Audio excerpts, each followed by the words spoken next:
আসসালামু আলাইকুম রহমতুল্লাহ। আশা করি সবাই ভালো আছেন। তো মহান আল্লাহ তাআলার রহমতে আমাদের বাচ্চাগুলো অনেক সুস্থ আছে। আজকে বাচ্চার বয়স হচ্ছে 12 দিন। তো আজকেই আমরা গাম্বুরার ভ্যাকসিন করে বাচ্চাগুলোকে ফ্লোরে ছেড়ে দিলাম। আপনারা অবশ্যই 9 থেকে 10 দিনের ভিতরে গাম্বুরার ভ্যাকসিন করে ফেলবেন। আমরা একটু লেট করেছি এবং আমরা বাচ্চাগুলোকে দুইটা সাইডে ভাগ করেছি। একটাতে 1600, ওই পাশে 1600 এভাবে রেখে দিয়েছি। আমরা বাচ্চাগুলো আরও আগেই ছেড়ে দিতাম, কিন্তু অনেক শীত, এই শীতের কারণে আমরা বাচ্চাগুলো ছেড়ে দিই নাই। তো আলহামদুলিল্লাহ এখন একটু শীত কমেছে, যার কারণে আমরা বাচ্চাগুলোকে ফ্লোরে ছেড়ে দিয়েছি।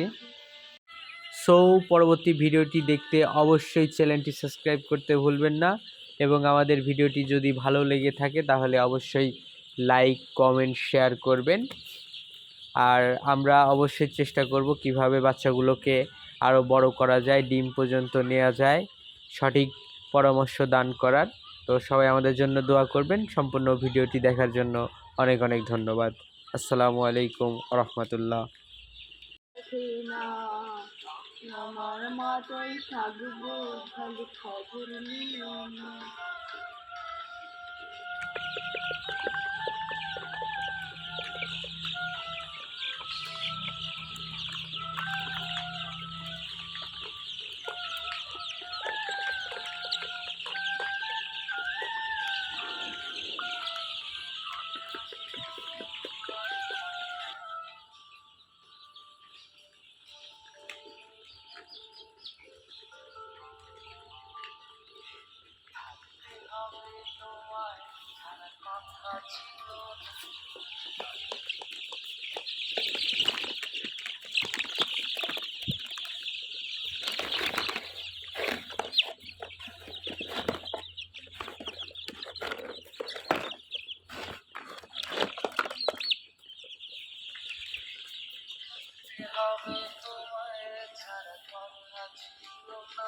This one, yeah.